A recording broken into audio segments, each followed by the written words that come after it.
Patrick Stewart is one of the most distinguished actors of his generation, a classically trained Shakespearean performer who became a global icon through his portrayal of Captain Jean-Luc Picard in Star Trek: The Next Generation and Professor Charles Xavier in the X-Men films.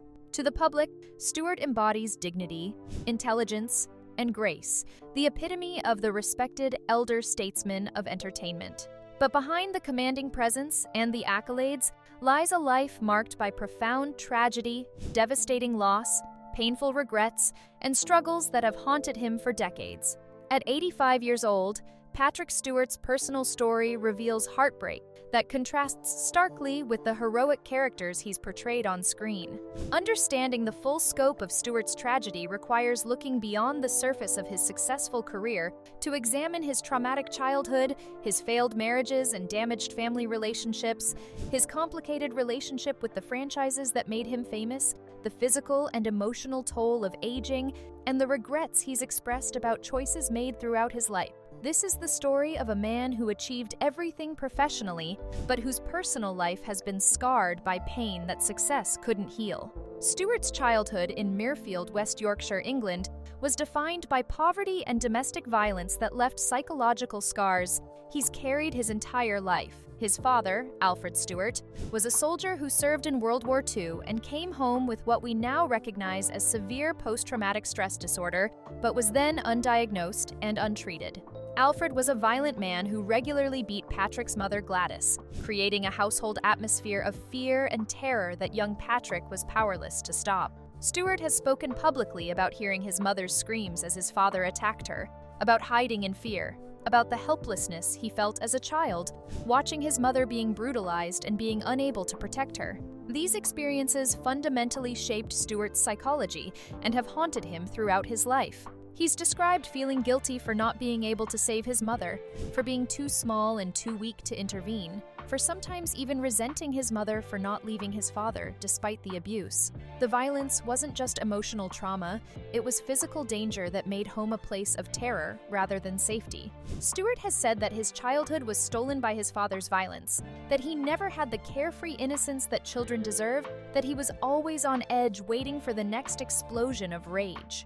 This background of domestic violence created patterns in Stewart's own life, difficulties with struggles with anger, challenges in forming healthy relationships that would plague him for decades. Stewart witnessed his father's rage not just directed at his mother, but at himself and his brothers. The unpredictability of when Alfred would explode made every moment at home tense and frightening. Young Patrick learned to read his father's moods, to anticipate violence, to make himself small and invisible when danger threatened. These survival strategies served him in childhood but created lifelong patterns of emotional guardedness and difficulty with vulnerability that would damage his adult relationships. Stewart has also spoken about the poverty of his childhood, growing up in a working-class family where money was always scarce and opportunities were limited. His escape was theater, discovering Shakespeare and classical drama as a teenager and finding in performance a world completely different from the violence and deprivation of his home life. Acting became not just a career path, but a psychological survival mechanism, a way to become someone other than the frightened child living in a violent household. He's described how stepping into characters like Hamlet or Macbeth allowed him to express emotions he couldn't express in real life, to be powerful when he felt powerless, to command respect when he felt worthless. But even this escape carried complications. Stewart's pursuit of acting meant leaving behind his mother, who continued living with his violent father for many more years. Stewart has spoken about the guilt of escaping while his mother remained trapped, about the survivor's guilt of building a successful life while she continued suffering. When his mother finally left Alfred after decades of abuse, Stewart felt relief, mixed with anger that she hadn't left sooner, hadn't saved herself and her children from years of trauma. Stewart's first marriage was to Sheila Falconer in 1966, when he was 26 years old. They had 2 children together, Daniel and Sophie, and remained married for 24 years before divorcing in 1990. But by Stewart's own admission, the marriage was troubled from early on. damaged by his obsessive commitment to his career and his inability to be emotionally present for his wife and children. Stewart has spoken with deep regret about being an absent father during his children's formative years, about prioritizing his career over his family, about missing birthdays and school events and important moments because he was consumed by his work in theater and later in Star Trek. He's described coming home from months away on tour or filming and finding his children had grown and changed, had experienced important developments without him, and feeling like a stranger in his own family. The divorce from Sheila was painful and created rifts with his children that took years to begin healing. Daniel and Sophie both felt abandoned by their father, resentful of his absences and his prioritization of career over family. Stewart has admitted that he was a poor father during their childhood, that he failed them in fundamental ways, and that the guilt he carries about those failures is one of his greatest sources of pain. His relationship with his son Daniel became particularly strained. Daniel struggled with his own issues in young adulthood, and Stewart wasn't there to provide the support and guidance a father should offer. They were estranged for periods, communicating rarely and maintaining emotional distance that both wanted to bridge but struggled to overcome. Stewart has spoken in interviews about the agony of knowing his son was suffering and not being able to help, about phone calls that went unanswered, about birthdays and Christmases spent apart because the relationship was too damaged for comfortable reunion. While they've reconciled to some degree in recent years, Stewart has spoken about the pain of lost time and damaged relationship with his son that can never be fully repaired. You can't get back the childhood you missed. You can't undo years of absence and neglect. You can apologize and try to build something new, but the foundation that should have been laid in early childhood simply isn't there. Stewart knows he failed his son during the years that mattered most, and that knowledge haunts him. His relationship with his daughter Sophie has been somewhat less strained, but still carries the weight of his absences during her childhood. She's been more forgiving, or perhaps just more willing to accept limited connection with her father, but Stewart knows that she too grew up without the father she deserved. He's spoken about watching her become a mother herself and seeing in her parenting the dedication and presence he didn't provide, feeling both pride in who she's become and shame at his own failures. Stewart's second marriage was to Wendy Noose, a Star Trek producer he met while working on The Next Generation. They married in 2000 but divorced just 3 years later in 2003. The marriage was brief and reportedly tumultuous, ending badly and leaving Stewart once again facing the failure of an intimate relationship. He's spoken about how the divorce made him question his capacity for successful partnership, whether his childhood trauma and his personality made him fundamentally unsuited for marriage. The pattern in Stewart's relationships has been consistent. Intense initial connection followed by his emotional withdrawal and prioritization of work over partnership, leading to resentment and eventual collapse. He's admitted that he brings his father's rage with him into relationships, that he struggles with anger and control, and that partners have found him difficult and emotionally unavailable despite his public persona of cultured sophistication. Stewart has described moments of recognizing his father's violence in his own behavior. A flash of rage, a raised voice, a moment of and being horrified at the realization that he was repeating patterns he swore he'd never replicate. He's spoken about the work he's done in therapy to understand these patterns and to interrupt them, but also about the relationships that were damaged before he did that work, before he understood how deeply his childhood had shaped him. Stewart's third marriage to singer and songwriter Sonny Ozell in 2013 when he was 73 and she was 35 represented a late-life attempt to find partnership and happiness. The 38-year age difference raised eyebrows and led to speculation about the relationship's dynamics and sustainability. While Stewart has said he's happy with Sonny and that this marriage feels different from his previous ones, the massive age gap means he's acutely aware that he'll likely die decades before her, leaving her a widow in what should be the prime of her life. Stewart has spoken about the guilt he feels regarding this age difference, about knowing that Sonny is sacrificing the possibility of a partnership with someone her own age who could grow old with her. He's mentioned fears that she'll come to resent him as he ages and becomes more dependent, that the romantic relationship will shift to caretaking, and that she'll realize too late what she gave up by marrying a man nearly 4 decades older. There's also the reality that at 85, Stewart knows his time with Sonny is limited. Every year they have together is a year closer to his death and her young widowhood. He's spoken about the sadness of knowing he won't be there for most of her life, that she'll spend far more years without him than with him, and that the life they're building together has a deadline that's approaching rapidly. Stewart's relationship with Star Trek has been complicated and has evolved dramatically over the decades. When he was first cast as Captain Jean-Luc Picard in 1987, Stewart was a respected stage actor largely unknown to American television audiences. He took the role primarily for financial security, having no idea that Star Trek: The Next Generation would become a cultural phenomenon that would define his career and public identity. During the original 7-season run of TNG from 1987 to 1994, Stewart has admitted he often felt frustrated by television production schedules, by what he perceived as limitations compared to classical theater, and by being typecast as Picard when he wanted to be recognized for his broader range as an actor. He's spoken about struggling with the repetition of episodic television, with shooting scenes he felt were beneath his capabilities as a Shakespearean actor, and with the fear that he was wasting his talents on science fiction when he could have been performing on stage. Stewart has described feeling embarrassed during the early years of TNG, worried that his theater colleagues would think he'd sold out or wasted his training. He's mentioned declining to tell certain people he was working on Star Trek, downplaying his involvement when asked, and maintaining the attitude that it was just a job rather than something meaningful.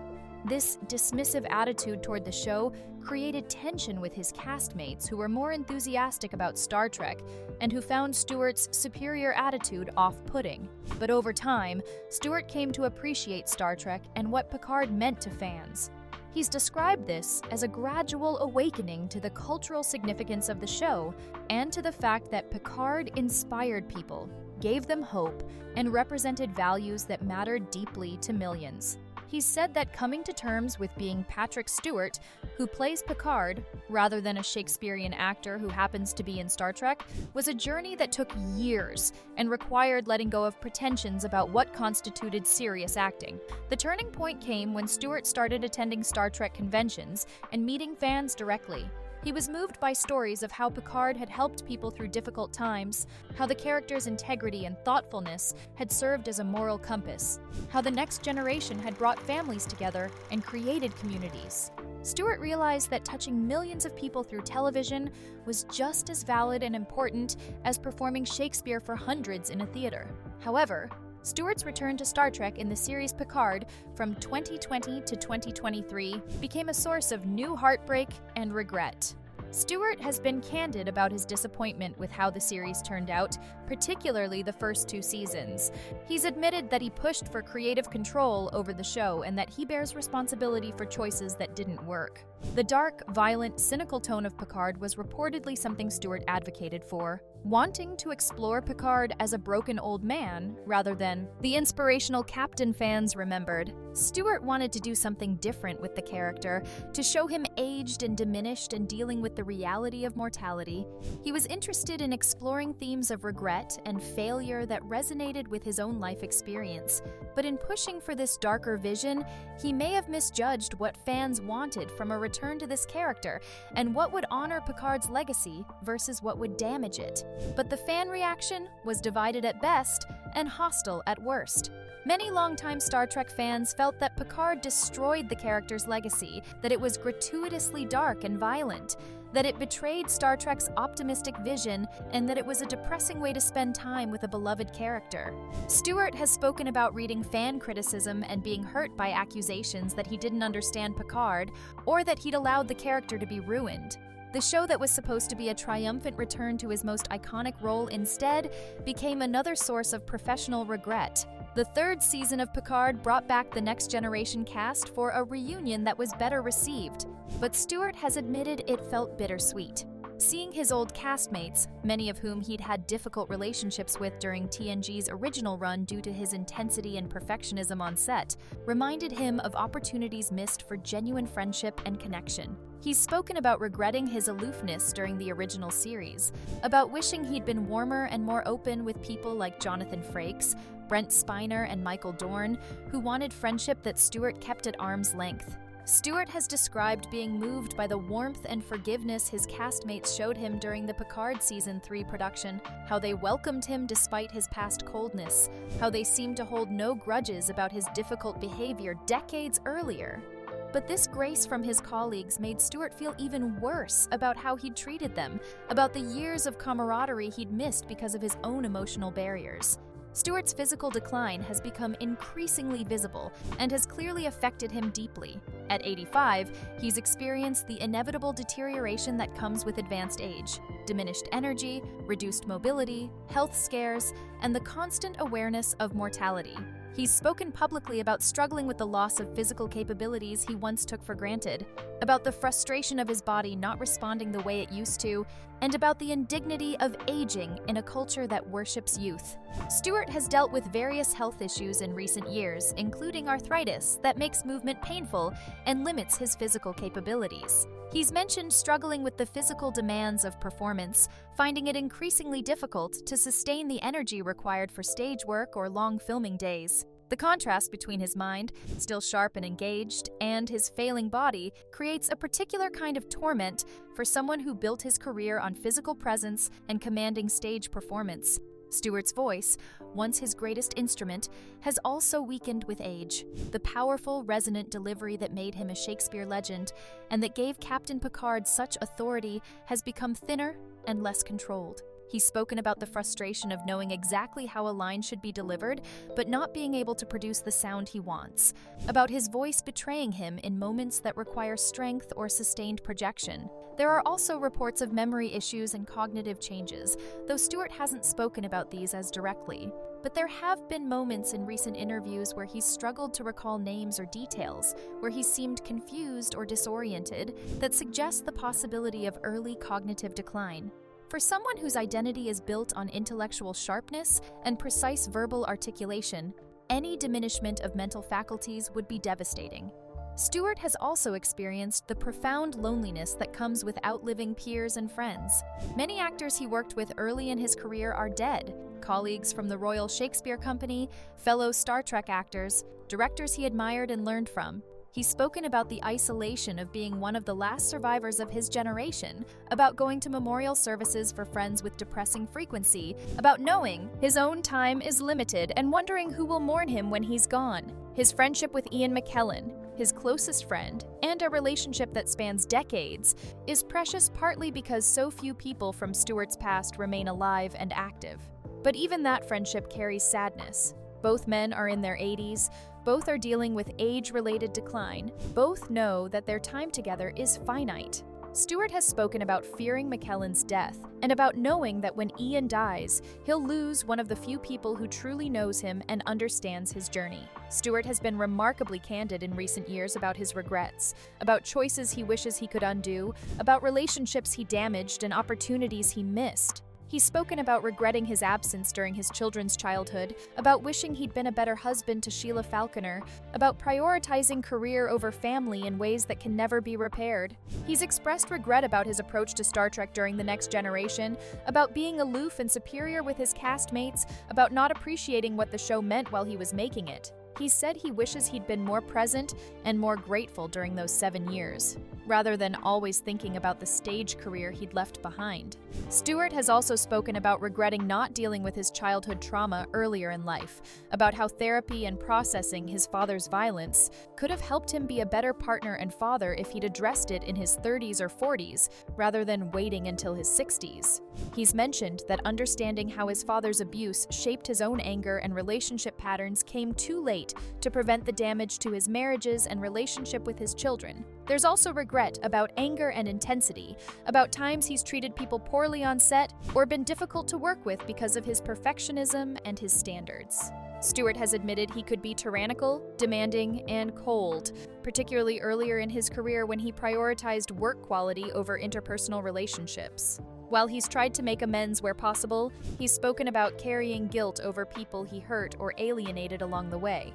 Perhaps most poignantly, Stewart has expressed regret about time, about the fundamental impossibility of getting back lost years, of repairing relationships with people now dead, of being young again with the wisdom he has now. He's spoken about the cruelty of only understanding life when you're too old to live it differently, about learning lessons decades after they would have been useful, about the tragedy of accumulated wisdom that arrives too late to change the choices that most need changing. Stewart's legacy as an actor is secure. He's given iconic performances that will be remembered and celebrated long after his death. Captain Picard and Professor Xavier are characters that defined generations and will continue influencing culture for decades. His Shakespearean work, particularly with the Royal Shakespeare Company, represents the highest level of classical theater performance. He's received every honor the entertainment industry can bestow. But Stewart himself seems to find little comfort in professional success when measured against personal failures and regrets. He's spoken about success feeling hollow when you're estranged from your children, when your marriages have failed, when you've sacrificed relationships for achievements that ultimately matter less than the people you hurt in pursuing them. At 85, Patrick Stewart presents to the world the image of the distinguished elder statesman, accomplished, cultured, secure in his place in entertainment history.